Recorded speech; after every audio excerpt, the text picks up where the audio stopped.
네, 안녕하세요. 예스마입니다. 여러분들의 구독과 좋아요로 이 채널이 유지되고 있습니다. 네, 영상 속도는 1.5배를 추천드리는 바이고요. 네, 이번에도 어떤 소식이 나왔는지 같이 한번 내용을 보도록 하겠습니다. 미국의 부채 한도 도달, 재무부의 특별 조치가 있을 것 같다. 라는 내용이 나온 게 있습니다. 결국 합의에 도달할 것 같다라는 해당 연구원의 그런 리포트가 나온 게 있었는데요. 이 이야기 한번 같이 보도록 하겠습니다. 자, 과거에 2019년도 8월 달에서 여러 가지 부채 한도에 따른 진통이 있었죠. 그래서 트럼프 행정부 기간에 그 시점에도 주식시장이 매우 많이 흔들렸다라는 점을 알 수가 있게 되었는데요. 해당 코인도 비슷한 시점에 대한 형태로 이 기간 동안에는 약간의 조정을 좀 보여주기도 했습니다.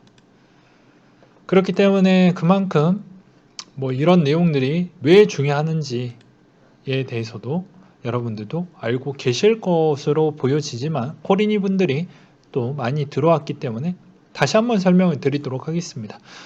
주식에 많이 상장되어져 있는 코인 회사들이 많이 생겼기 때문에 이게 코인에 있는 이 시장과 뗄래야 뗄 수 없는 관계가 됩니다. 즉 주식 시장이 안 좋으면 코인 시장도 안 좋아지겠고 주식 시장이 좋아지면 해당 코인 시장도 좋아지겠죠. 근데 먼저 코인 시장은 24시간 시장이기 때문에 코인 시장이 먼저 대충 앞으로 추세가 어떻게 빠르게 좋아질 것인지 아닐 것인지를 미리 예측을 해줍니다. 그 뒤에 주식시장을 좀 보게 되면 약간 뒤에 후행으로 이 추정을 하는 것까지는 아니지만 그래도 비슷하게 맞춰 가려고 하는 그런 모습이 요새 많이 보이더라고요. 그래서 그런 점을 좀 참고하셨으면 좋겠고, 이 부채한도에 따른 문제가 해결이 돼야 발행이 재개가 된다. 채권에 따른 발행을 할 수가 있다라는 것인데요. 8월 2일까지 한도 증액 또는 유예 연장이 되지 않을 경우에는 채무 불이행을 막기 위한 비상조치를 취할 것이라고 밝혔는데 벌써 8월 7일이 넘어가고 있는 실정이죠. 그렇기 때문에 당연히 이미 비상조치를 하고 있는 실정입니다. 네, 그래서 바이든 행정부는 부채 한도 관련 승인을 받지 못했고 기존 법정 의무, 사회보장연금, 보험, 그리고 군인 급여, 채무 이자, 지급, 세금, 환급, 기타 지출에 따른 차입이 가능한 법정 한도에 도달하고 말았는데요. 재무부는 특별조치와 보유 현금을 사용하면서 의회, 부채 한도 증액 또는 유예, 연장 합의까지 시간을 끌어야 됩니다.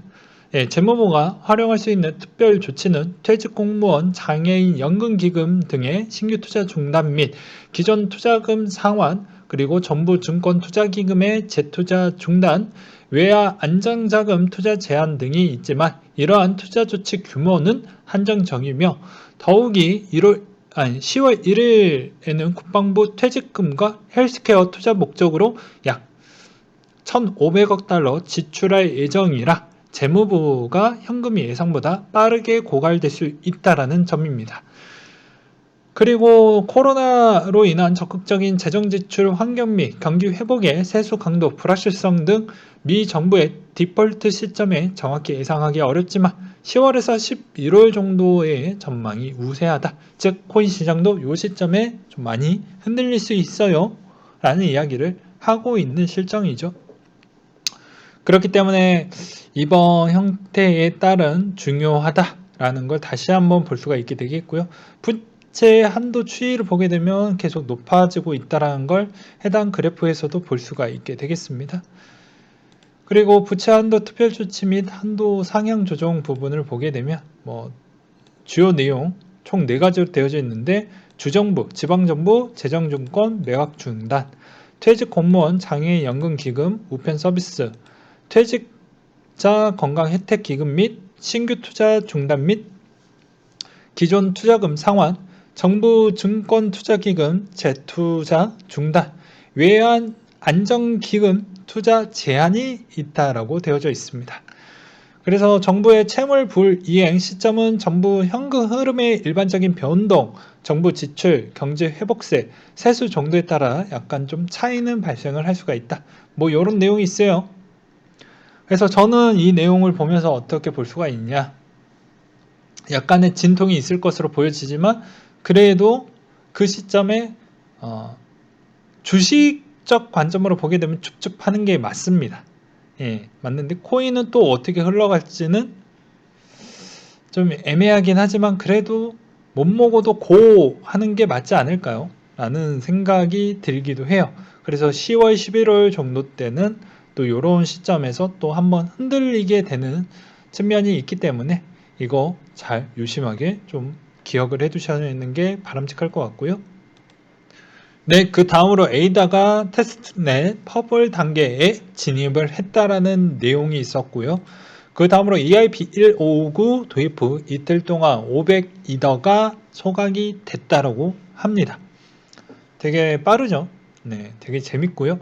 그리고 이게 뭐 되게 이상적으로 보게 되면 물론 시세에도 영향을 주고 있는 건 긍정적이고 그 전에 스테이킹 해놨던 친구들은 이자도 먹고 시세도 먹는 아주 이상적으로 지금 흘러가고 있죠. 이더 자체가. 앞으로 뭐 2, 3년 뒤 얼마까지 올라가져 있는지는 좀 더 지켜볼 필요성은 있거니와 그리고 부작용 추이도 항상 체크를 하시면서 투자를 임해야 되겠죠. 항상 투자는 타이밍이 중요합니다.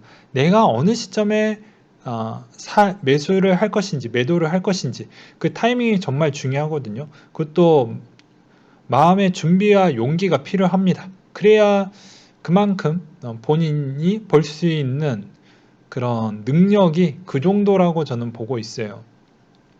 근데 그런 게 미리 준비가 안 되었던 분들은 또 많은 갈등에 또 봉착을 하면서 또 시간이 또 많이 흐르게 되면서 타이밍을 또 놓치게 되겠죠. 네, 앨런 머스크가 지금은 암호화폐 기술 선패가 가릴 때가 아니다. 인프라법 저격을 했다고 하는데요. 자, 어떤 것이 암호화폐가 아닌지 결정하는 개정안을 제안을 했다. 처참하다라고 이야기를 했으며 테슬라 CEO는 동의한다. 지금의 암호화폐 기술의 승자와 패자가 가릴 때가 아니다. 성급한 입법을 강요할 만한 위기는 없다라고 덧붙이기도 했다라고 합니다. 뭐 좀 애매한 답변만 하고 끝냈어요. 그 다음으로 또 도지에 대한 이야기도 뭐 그렇게 많이 나오지도 않았고요. 그리고 나스닥 상장 데이터 업체 16만 대 비트코인 채굴 장비 도입 계약을 체결을 했다라는 점과 이더 확장성 솔루션 아비트럼이 메인넷 공개를 했다라고 합니다.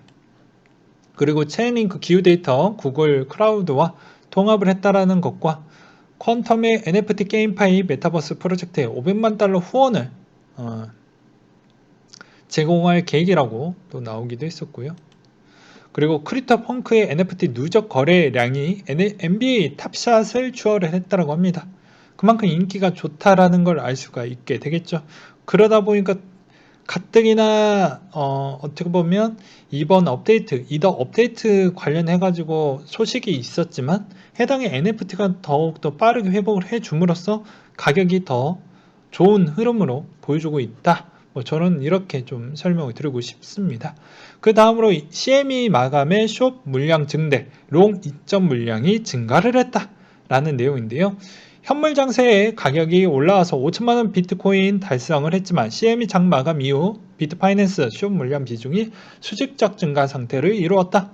이는 토요일 기준 장 마감이 되는 타이밍 때 롱 포지션 정리가 의도한 움직임이 고점이 새롭게 뚫릴 때마다 숏 물량 비율도 함께 고공행진을 한 것으로 보여지며 비트파이낸스 롱 물량이 주말 닫는 마지막 날에 포지션이 정리하는 경향성이 있다. 기간도 있지만 큰 송 거래도 해당 포지션 경향을 취하는 부분에 있는 점을 고려해 본다면 주의해 볼 필요성이 있으며 가격 상승 최고점에 숏을 잡겠다라는 포지션도 있지만 롱 이점 물량이 CME 1시간 이전에 이루어졌다라는 부분은 장세가 조정셈에 임박할 수 있어 보인다라는 부분도 있으며 롱 포지션을 정리하고 숏 포지션을 스위칭을 하였다라고 볼 수가 있게 되겠다. 상징적인 의미로 가격대를 돌파하고 나서는 큰 조정세는 곧 스위칭이 되는 유저들일 수도 있겠지만 현물장에는 부분 일절하는 유저층이 늘어가는 부분도 생긴다는 것을 의미하기도 하기 때문에 각별히 매매에 주의하길 바란다라는 또 그런 분석의 내용이 나온 게 있었고요. 그 다음으로 돈나무 누나 캐시우드가 테슬라 비트코인 집중 투자에 성공할 것이냐 인데요. 제가 보기에는 성공할 것으로 보여집니다. 왜냐면 캐시우드가 지금 거의 비트코인에 몰빵할 만큼 거의 웬만한 비트코인 관련 회사 다 줍줍하고 있고요. 그리고 해당의 그레스케일 관련 GBTC도 줍줍을 하고 있는 실정입니다. 그리고 마지막으로 이 이야기 좀 하고 끝내려고 하는데요. 대략적으로 이런 내용입니다. 자, 1000억 원 정도가 되죠. 100, 1000억, 10억, 100억, 1000억이니까요. 이 계좌는 원효띠 분의 계좌라고 하는데요. 여러분들이 이 내용을 보면 딱 두 가지에 따른 생각이 아마 드실 것으로 저는 보여집니다. 하나는 나도 될 수 있다. 근데 그런 마음가짐 좋아요. 좋은데 문제점은 무엇이냐면 내가 이 단계까지 가는 그 시점의 고난과 역경과 그런 용기와 그런 게 좀 있어야 되겠죠. 근데 그런 게 또 준비가 안 되어져 있는 무언가에 따른 꿈만 크고 아무것도 하지 않았던 친구들은 나중에 어떤 삶의 변화가 오냐면 그냥 빈털터리가 되는 것 뿐입니다. 어떤 부자가 되려고 하면 그만큼 성실을 해야 돼요. 기본입니다. 이건 그냥 그게 패시브 스킬로 성실은 그냥 그대로 그냥 가져가야 되는 거예요. 그리고 두 번째로는 자기에 따른 분수를 좀 알 수가 있겠죠. 저도 1000억 원까지는 바라지는 않습니다. 내가 워낙 투자를 좋아하니까, 그리고 그 투자에 있었을 때 내가 이만큼에 따른 정도를 분석을 하고 공부를 하고 투자를 했었을 때 이 정도만큼은 대략 나오겠지라는 그 정도만 저는 하고 있거든요. 제가 예상하는 그 정도 금액 선만 생각을 하면서 투자를 임하고 있습니다. 그 이상은 도가 지나치구나. 그러니까 투자를 할 때도 약간의 겸손은 갖고 있어야 돼요. 도 올라가겠지 하는 순간 어떻게 된다? 중간에 내 목표치가 여기에 있다고 하면요. 여기서 조금 더 욕심내서 여기에 하려고 하면 나중에 팔 때 이 정도 올라가면 배가 아프죠. 근데 여기 이 구간도 놓칠 수가 있는 겁니다. 이번 5월 달에 그런 걸 느끼셨죠? 그렇기 때문에 다 각자 본인의 기준 매우 중요하고 그렇다는 것을 다시 한번 강조를 드리는 부분입니다. 어차피 여러분들은 손해를 안 보는 게 가장 영순위인 거고요. 두 번째로는 수익을 내는 게 집중을 하지만 그 수익을 얼마만큼 내가 내 그릇에 맞게끔 가져가는 게 매우 중요한 거예요. 터무니없이 가성비로 적은 돈을 투자해 놓고 저기 멀리 진짜 공이 거의 수십 개가 있는 그런 그 정도에 따른 금액을 바라보면서 투자하는 것도 좀 바람직하지 않겠죠.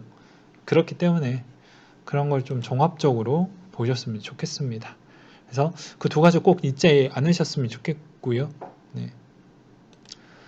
JP모건이 초고액 자산가를 위한 비트코인 패시브 펀드를 출시를 했다고 합니다. JP모건 같은 경우에는 그냥 돈이 흘러가는 대로 그런 상품을 만드는 애들이기 때문에 그만큼 지금 분위기가 어떻게 흘러가고 있다?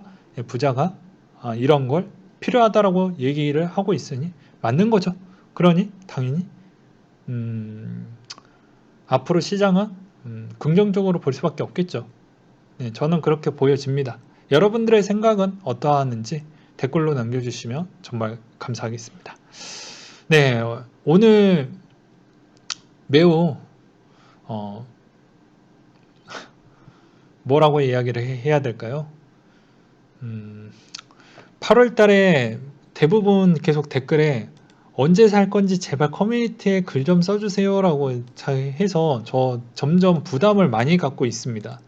원래 글을 제가 편하게 좀 써야 좀 되는데 오히려 좀 더 부담감이 돼서 좀 걱정이 돼요. 저도 어떻게 글을 써야 될지 소신껏 쓰고 싶어도 그 부담감으로 인해서 소신껏 못 쓸 것 같다라는 생각도 듭니다. 네. 그리고 미리 말씀을 드리기도 했어요. 저랑 비슷한 시점에 사는 것도 본인의 선택이기도 하겠지만, 저는 그래요. 제가 꼭 정답은 아니다라고 계속 말씀을 드렸습니다. 미리 말씀을 또 그전에도 드렸고요. 8월 중에만 사도 괜찮다. 8월 첫째 주나 이런 부분도 괜찮을 수도 있다라는 이야기를 했죠. 근데 저의 매우 주관적으로 저는 8월 첫째 주는 일단 관망을 하고 그 뒤에 둘째 주부터 매입을 하겠다라고 이야기를 했잖아요. 이건 다 성향의 차이고 투자에 대한 그런 스타일이 좀 있습니다. 그리고 공부한 만큼 저는 그대로 그냥 녹여서 그대로 그냥 진행을 하는 것 뿐이거든요. 그래서 이게 꼭 정답이 될 수가 없어요. 예. 정답은 결과가 조금 시간이 지나고 난 뒤에 올해 시즌이 끝났을 때 누가 수익률을 더 많이 냈냐 이게 이제 성적표인 거죠. 근데 저는 상반기 성적표는 뭐 누구보다 제일 뭐 다들 아실 것이고 하반기 성적표는 누구나 제일 어려운 가장 난이도가 제일 극도로 어려운 그런 시험 난이도인데요. 그게 얼마만큼 잘 마무리가 짓느냐가 중요하고 저도 조금은 헷갈릴 때도 많은데 제 주관적으로 제 소신껏 투자를 하고 있어요. 네, 어떻게 보면 그만큼 저를 의지를 한다라고 볼 수도 있겠지만 오히려 의지가 많아지면 많아질수록 저는 오히려 제가 만약에 없어지거나 제가 만약에 어, 어떤 의견을 주지 않았을 때에 따른 판단과 결정력이 많이 흐려지실까봐 저는 그런 게 더 우려가 됩니다. 네. 그래서 다시 한번 말씀을 드리지만